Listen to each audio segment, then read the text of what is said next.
Hi, thanks so much for joining me. In a moment, I'm going to have a little chat with Peg Dawson, who is a pioneer in the field of executive skills and has written many books on the subject of executive skills, such as the Smart but Scattered series of books. She's also taught worldwide about the subject and has been a personal mentor of mine for a number of years. She's going to tell us a little bit about what we can do during this difficult time to help boost executive function skills in our young people. So sit back, relax, and enjoy about 15 minutes of us talking through some practical things that we can do to really help our children during this time.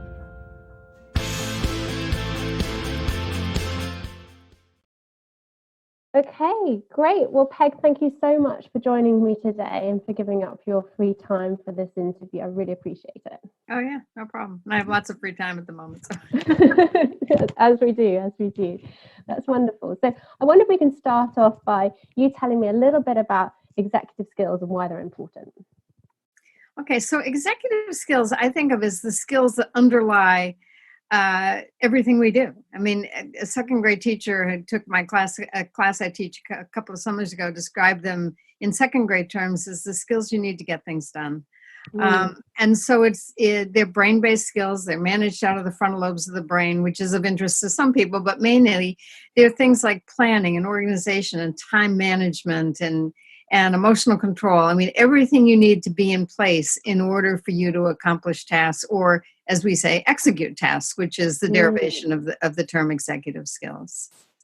Oh, amazing. Thank you for that explanation, because I know a lot of people who are watching will have heard of this term for the first time this evening. So thank you, or this afternoon, or today, I should say.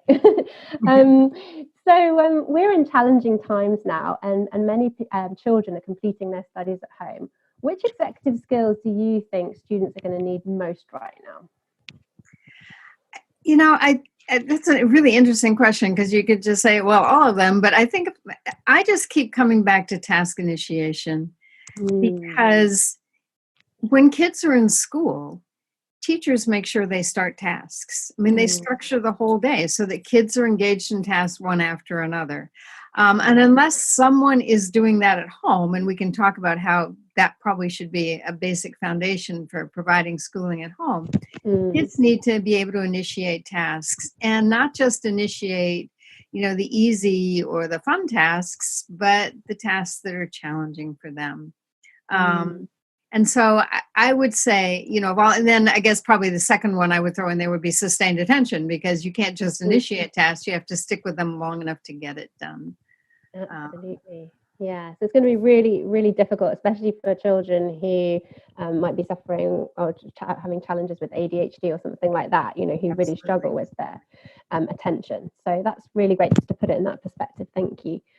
But also, it's not just about the kids, right, this time. We're working from home now. How is it going to affect parents, do you think?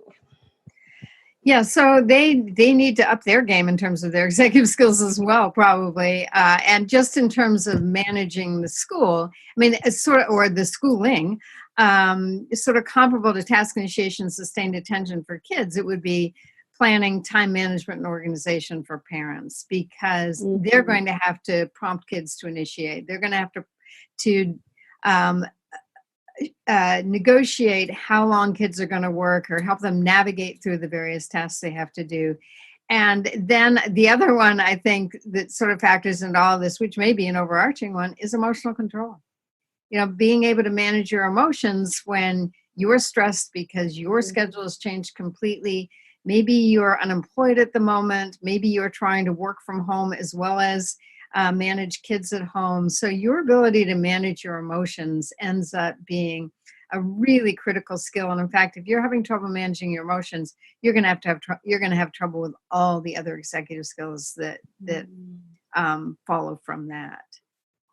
Absolutely, such an important piece there, and it's going to be hard, it's going to be frustrating, and actually if we can talk about how we're feeling about these things as a family, that can be really helpful too. So helping our children to identify when they're frustrated because they want to do this boring bit of poetry work that they don't really want to do, and that we're frustrated that we haven't got time. Just thinking about and talking about those things it's going to be really key. Great. So on from that, as we're talking about the emotional control, many parents and students watching will be absolutely climbing the walls right now. They all need some quick wins that they can put into practice right now.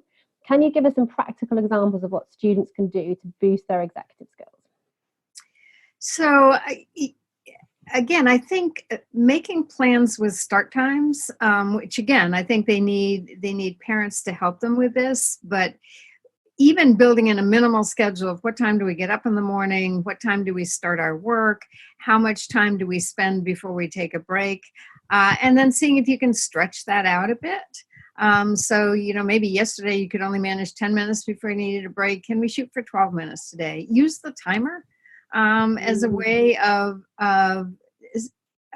structuring work times and break times as well.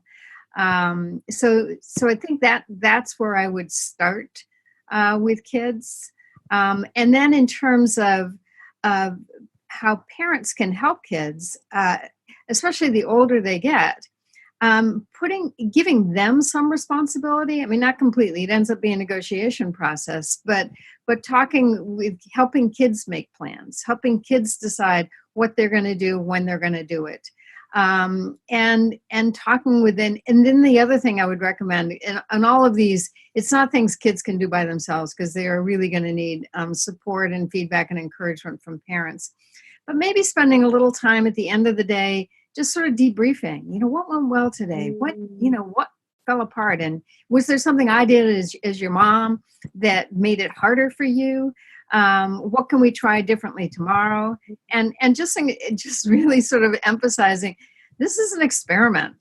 And when you do an experiment, you try out different things and see how they work.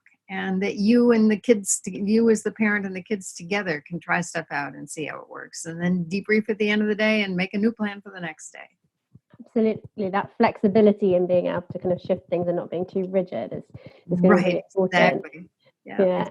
And it's interesting you mentioned the timers. So I went online the other day to try and buy a timer from Amazon and they were all sold out. And I was like, oh, really that is hilarious. I couldn't get one. I think I ended up with one kind of comedy value one, that was just a bit cheap and nasty, but they completely sold out on Amazon. So obviously people have got an idea about, this time thing, and it's that's the thing with executive skills. This isn't rocket science that we're talking about. This is stuff that you would do naturally anyway. But if you think about it consciously, if you talk about it using a shared language, it makes it less confrontational when we get stuck on these things. Right. Yeah. Exactly. Great. So when this is all over, which we hope is going to be sooner rather than later, how is this going to help? If we start doing this work now, how is that going to help us in the long term?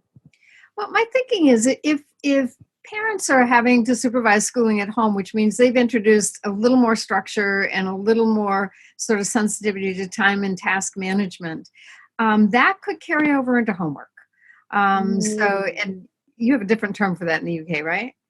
No, we call it homework or prep at prep. That's right. That's what I was thinking of. Yeah.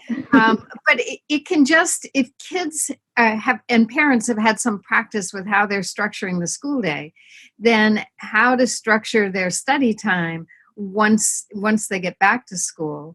And it may actually feel easier because neither the parent nor the kid is having to structure all day, but just, whatever the study time is instead. So that's where I think the carryover can be. And I think parents, as they watch their kids negotiate what schooling and schoolwork requires, they may get a better understanding of what their kids are having to tackle.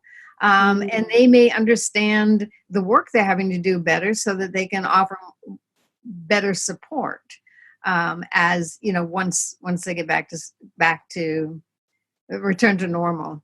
Yeah, absolutely. And then I guess we should all just breathe a sigh of relief that we've survived and put that piece behind us, hopefully for a while. Exactly. Wonderful. So these are things that are going to stand these students and parents in really good stead ongoing. So really worth working on. Okay, so final question now. Knowing what you know now, what would be the one piece of advice you would give yourself as a young parent going through these unprecedented times? Okay, that's a good question because this is going to sound completely different than everything I've ever said yet. And that is, don't try to do too much. Don't get down on yourself. I think all of us have in our head sort of, this is the perfect parent and this is how the perfect parent would handle it. And we may even have a person in mind that we think of as the perfect parent. And we got to let go of that. And to understand that in any given day, you may have to reset your priorities, and schooling may become less of a priority, and just comforting your kid may become the priority. So I guess that's that flexibility again, but mostly just sort of giving yourself permission to try to roll with the punches, and to forgive yourself when at the end of the day you feel like, man, I blew that one. Yeah, being kind to yourself is going to be such an important part of this, and we can't do everything. It's really important to realize that. Well, that's such great advice. Thank you so much, Peg. I'm sure that would have given lots of people lots of inspiration and hope for the future. So thank you so much for sharing that, and I hope to speak with you.